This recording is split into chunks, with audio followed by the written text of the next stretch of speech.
రాష్ట్రంలో భారీ వర్షాలు పడుతున్నాయి. కృష్ణా గోదావరి ప్రాజెక్టుల్లోకి భారీగా వరద నీరు చేరుకుంటోంది. వాగులు వంకలు పొంగి పొర్లుతున్నాయి. కృష్ణా బేసిన్లో ప్రాజెక్టులన్నీ నిండాయి. పూర్తి స్థాయి నీటి మట్టంతో ప్రాజెక్టులు కళకళ్లాడుతున్నాయి. కృష్ణా నది ఉప్పొంగి ప్రవహిస్తోంది. జూరాల, శ్రీశైలం, నాగార్జున సాగర్, పులిచింతల గేట్లెత్తి నీటిని దిగువకు విడుదల చేస్తున్నారు. జూరాల ప్రాజెక్టుకు 1.30 లక్షల క్యూసెక్కుల నీటి ప్రవాహం కొనసాగుతోంది. 16 గేట్ల ద్వారా నీటిని దిగువకు రిలీజ్ చేస్తున్నారు. శ్రీశైలం ప్రాజెక్టుకు 1.74 లక్షల క్యూసెక్కుల ఇన్ఫ్లో, 1.72 లక్షల క్యూసెక్కుల అవుట్ఫ్లో కొనసాగుతోంది. ఇప్పటికే 4 గేట్లు ఎత్తి నీటిని దిగువకు విడుదల చేస్తున్నారు.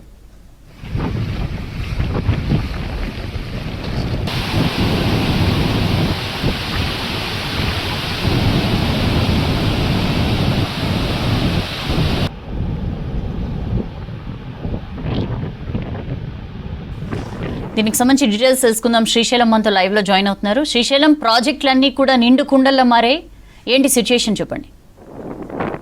2 రోజుల కింద వరకు కేవలం కృష్ణా బేసిన్లో మాత్రమే ప్రాజెక్టులన్నీ కూడా ఫుల్గా ఉండేవి. కానీ ప్రజెంట్ గోదావరికి సంబంధించి కూడా క్రమంగా వరద మొదలైంది. ఎగువ గోదావరిలో నిన్నటి వరకు అసలు ప్రవాహం లేకుండా పోయింది. ప్రాజెక్టులో కూడా నీరు అంతంత మాత్రంగానే వచ్చింది. కానీ గత 2 రోజుల నుంచి ఉత్తర తెలంగాణలో భారీగా కురిసిన వర్షాలకు తోడు ఎగువన మహారాష్ట్రలోని నాందేడ్ రీజియన్లో కురిసినటువంటి వర్షాలతోని క్రమంగా ఎగువ గోదావరిలో కూడా ప్రవాహం అనేది మొదలైందని చెప్పుకోవచ్చు.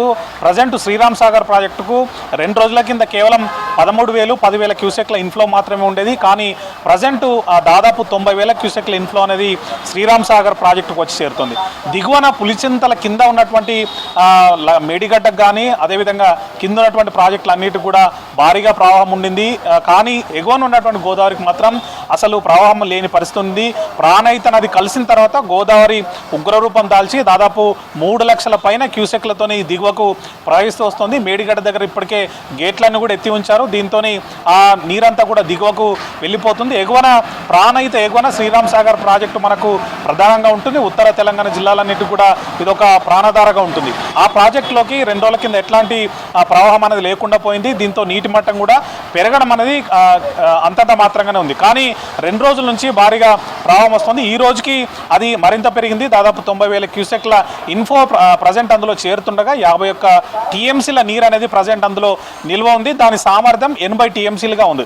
ఎగువన ఉన్నటువంటి బాబ్లీ ప్రాజెక్టు కానీ అదేవిధంగా పైన ఉన్నటువంటి విష్ణుపురి ప్రాజెక్టు, ఈ 2 కూడా మహారాష్ట్రలో ఉంటాయి. విష్ణుపురి ప్రాజెక్టులో కూడా మంచి ప్రవాహం ఉంది. అదేవిధంగా ఆ ప్రాజెక్టు కూడా పూర్తి స్థాయి నీటి మట్టాన్ని చేరుకుంది.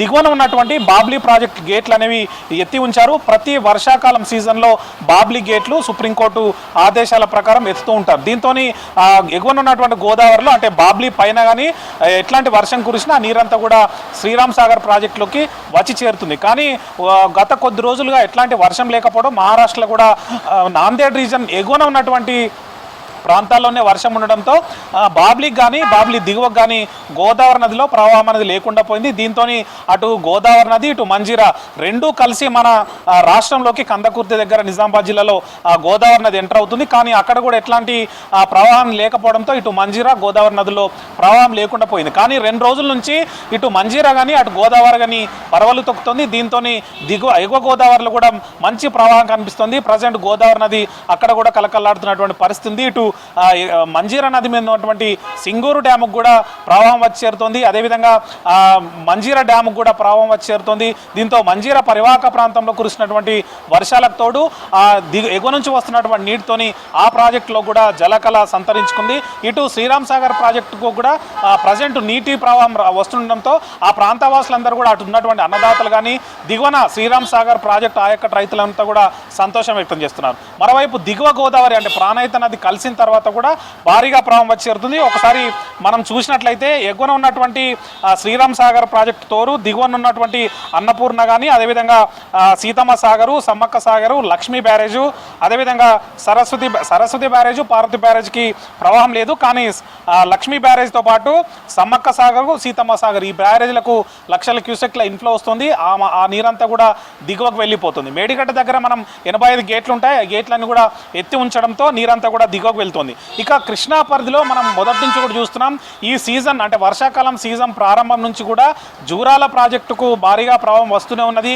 ఎగువన కర్ణాటకలో భారీ వర్షాలు కురుస్తుండడం, అదేవిధంగా స్థానికంగా మనకు కూడా 2 రోజుల కింద వరకు కూడా మంచి వర్షాలు ఉండడంతో ఆ ప్రాజెక్టులన్నీ కూడా జలకలను సంతరించుకుని ఇప్పటికే నాగార్జున సాగర్కు సంబంధించి 2 సార్లు పూర్తి స్థాయిలో గేట్లు ఎత్తి నీటిని దిగువకు విడుదల చేశారు. ఇప్పుడు కూడా ఇంకా గేట్లు తెరిచే ఉన్నాయి. అదేవిధంగా శ్రీశైలం ప్రాజెక్టుకు ఇటు ఎగువన ఉన్నటువంటి జూరాల ప్రాజెక్టు కూడా మంచి నీటి ప్రవాహం వస్తుండడంతో భారీగా ప్రవాహం ఉండడంతో ఆ గేట్లన్నీ ఎత్తి నీరంతా కూడా దిగువకు విడుదల చేస్తున్నారు. అదేవిధంగా కర్ణాటకలో అటు ఆలమట్టి కానీ, నారాయణపూర్ కానీ, తుంగభద్ర కానీ ఈ 3 ప్రాజెక్టులో కూడా దాదాపు ఒక తుంగభద్ర తప్ప తుంగభద్రలో కూడా దాదాపు 80% ప్రాజెక్ట్ అనేది నిండుకుంది.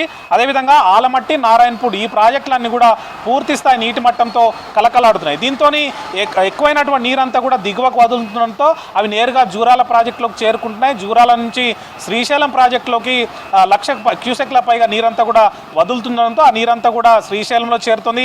అక్కడ 4 గేట్లను ఎత్తి దిగువకు విడుదల చేస్తున్నారు. అదేవిధంగా విద్యుత్ ఉత్పత్తి కూడా కొనసాగిస్తుండడంతో ఆ నీరంతా కూడా నాగార్జున సాగర్కి చేరుతుంది. నాగార్జున సాగర్లో కూడా గేట్లను ఎత్తి దిగువకు నీటిని విడుదల చేస్తున్నారు. విద్యుత్ ఉత్పత్తి కూడా కొనసాగిస్తున్నారు. ఆ నీరు పులిచింతలకు చేరుతుంది. అక్కడ కూడా గేట్లు ఎత్తి దిగువకు విడుదల చేస్తుంది. ఈ విధంగా తెలంగాణ రాష్ట్రంలో గోదావరి కానీ, కృష్ణా బేసిన్ కానీ పూర్తిగా జలకలను సంతరించుకుంది.